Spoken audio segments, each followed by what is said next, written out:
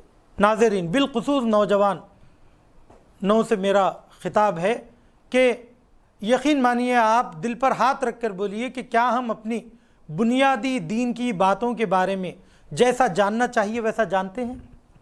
تو اگر آپ پوچھیں اپنے آپ سے کہ مجھے کن چیزوں پر ایمان رکھنا چاہیے ایک مسلمان ہونے کے لیے، تو یہاں پر وہ تفسیر بتائی جا رہی ہے۔ وہ کہا جا رہا ہے کہ آمنو باللہ، اللہ کی ذات پر ایمان لاؤ، ورسولہ، رسول اکرم کی ذات پر ایمان لے کر آؤ، ان کی رسالت پر ایمان لاؤ، والکتاب الذی نزل علی رسولہ، اور قرآن مجید پر ایمان لے کر آؤ جو اللہ سبحانہ و تعالیٰ نے اپنے حبیب پر نازل کی، والکتاب الذی انزل من قبل، اور سابقہ جو کتابیں نازل ہوئی دیگر انبیاء علیہم السلام پر، ان پر بھی ایمان لے کر آؤ۔ ان پر عمل کرنا آپ کی ذمہ داری نہیں ہے، مگر ان پر ایمان لانا ہے۔ وَمَن یکفر، جو کوئی بھی اللہ کا انکار کرے، وَمَلائِکَتِہِ، اور ملائکہ کے وجود کا انکار کرے، وَکُتُبِہِ، اور اللہ کی کتابوں کا انکار کرے، وَرُسُولِہِ، اور سابقہ انبیاء کی نبوتوں کا انکار کرے، وَالْيَوْمِ الْآخِرِ، اور قیامت کا انکار کرے، فَقَدْ ضَلَّ ضَلَالًا بَعِيدًا، تو وہ گمراہی میں دور جا پڑے گا، گمراہی میں دور جا پڑے گا۔ تو پتہ یہ چلا کہ ہم کو ان چیزوں کے اوپر ایمان لانا ہے۔ اگر ان پر ایمان مضبوط کیے بغیر آپ دین کی راہ پر قدم رکھنا چاہیں گے تو آپ حقیقت سے اور دور ہوتے چلے جائیں گے۔ جو راستہ منزل کی طرف نہیں جاتا ہے، آپ اس پر جتنا چلتے جائیے وہ آپ کو اور منزل سے دور کرے گا، قریب نہیں کرے گا بلکہ اور دور کرتا چلا جائے گا۔ اسی لیے ضرورت اس بات کی ہے کہ ہم ان بنیادی باتوں پر ایمان لے کر آئیں۔ بات کو آگے نہ بڑھاتے ہوئے فقط ایک بات کہ حضرت جناب عبدالعظیم حسنی امام کی اولاد ہے، اور امام کی خدمت میں آ کر یہ کہتے ہیں، اپنے چچا اپنے بھتیجے امام کی خدمت میں آ کر کہتے ہیں کہ آپ مجھے تبلیغ کے لیے بھیج رہے ہیں اور مجھے اپنا وکیل بنا کر بھیج رہے ہیں شہر رے، اور میں آپ کی جانب سے خمس و زکوٰۃ وصول کروں گا اور لوگوں کو احکام کی تعلیم دوں گا، تو آپ مجھے یہ بتائیے کہ میں جانے سے پہلے اپنے عقائد آپ کی خدمت میں پیش کروں۔ آپ ان عقائد کو سماعت فرمائیے اور کہیے کہ کیا میں اپنے عقیدے میں پکا ہوں، صحیح ہوں؟ اگر میں صحیح ہوں تو میری تائید فرمائیے تاکہ میں اطمینان قلب کے ساتھ دین کی راہ میں دین کی تبلیغ پر نکل پڑوں، اور اگر نہیں ہے تو میری اصلاح فرمائیے۔ دیکھیے، امام کی اولاد، امام کے چچا، امام کے بیٹے، اور خاندان طہارت میں ان کی ولادت ہوئی، ان کی آغوش میں وہ پرورش پائے، ان کو اپنے دین کی اتنی فکر ہے، اور وہ آ کر اپنے عقائد کا بیان کرتے ہیں، اور اس کتاب کا نام ہے عزیز و عرض دین، جس میں ان کے تمام عقائد جو انہوں نے بیان کیے اس کو ایک کتاب میں جمع کیا گیا، اور آیت اللہ لطف اللہ صافی حفظہ اللہ تعالی، اللہ سبحانہ وتعالیٰ ان کی حفاظت کرے، مرجع عالی قدر ہے، انہوں نے اس کتاب کا ترجمہ کیا فارسی زبان میں، اور اس کی شرح کی اس حدیث کی، اور اس کے اندر یہ بتایا کہ اس صحابی امام نے، اس فرزند امام نے اپنے عقیدے کو کس طریقے سے بیان کیا، اور امام نے ان کے عقیدے کی کس طریقے سے تائید فرمائی، اور اس کی تفصیلات کیا ہیں۔ تو جب اولاد معصوم کو اور صحابی امام کو اپنے عقیدوں کی فکر اتنی زیادہ ہوتی ہے، کیونکہ انسان کے عقیدے کا اثر اس کی دنیا اور آخرت پر پڑتا ہے، تو ہم کو اپنے عقیدوں کی فکر کتنی ہونی چاہیے۔ ہمارے آگے کے اعمال عزیزو، تمام کے تمام اعمال کی بنیاد عقیدہ ہے۔ انشاءاللہ میں اگلے جلسے میں کہ میں اپنی بات پر قائم رہوں اور دوسری باتیں ہمارے لیے رکاوٹ نہ بنے، تو میں یہ کوشش کروں گا کہ یہ ایمان ہماری زندگی پر کیا اثر ڈالتا ہے، توحید کا اثر ہماری زندگی پر کیا ہے، اور جو لوگ عقیدے توحید پہ نہیں ہیں ان کی زندگی میں کیا تبدیلی آتی ہے۔ میں اگر اللہ کی عدالت کو مانتا ہوں تو میری زندگی پہ اس کا کیا اثر ہے، میں ائمہ کی امامت کو تسلیم کرتا ہوں تو میری زندگی پہ اس کا کیا اثر ہے، عقیدہ قیامت کا میری زندگی پہ کیا اثر ہے۔ آئندہ جلسے میں ہم انشاءاللہ اس نقطے کی جانب توجہ کریں گے۔ اللہ سبحانہ و تعالیٰ سے دست دعا ہوں، اے پروردگار تیرے دین کو، دین مبین کو سمجھنے اور سمجھ کر اس کو صحیح انداز میں دوسروں تک پیش کرنے اور اس پر عمل کرنے کی توفیق عنایت فرما، اور ہم سب کو اے پروردگار یہی پہلی اور آخری دعا ہے کہ ہمارا خاتمہ بخیر فرما، امام زمانہ کے ظہور میں تعجیل عنایت فرما اور ہمیں ان کے حقیقی ناصرین میں قرار دے۔ ناظرین کے ساتھ ہم رخصت ہوتے ہیں، خدا حافظ، فی امان اللہ۔ مولا علی علی مولا علی علی مولا علی علی علی علی علی علی مولا علی علی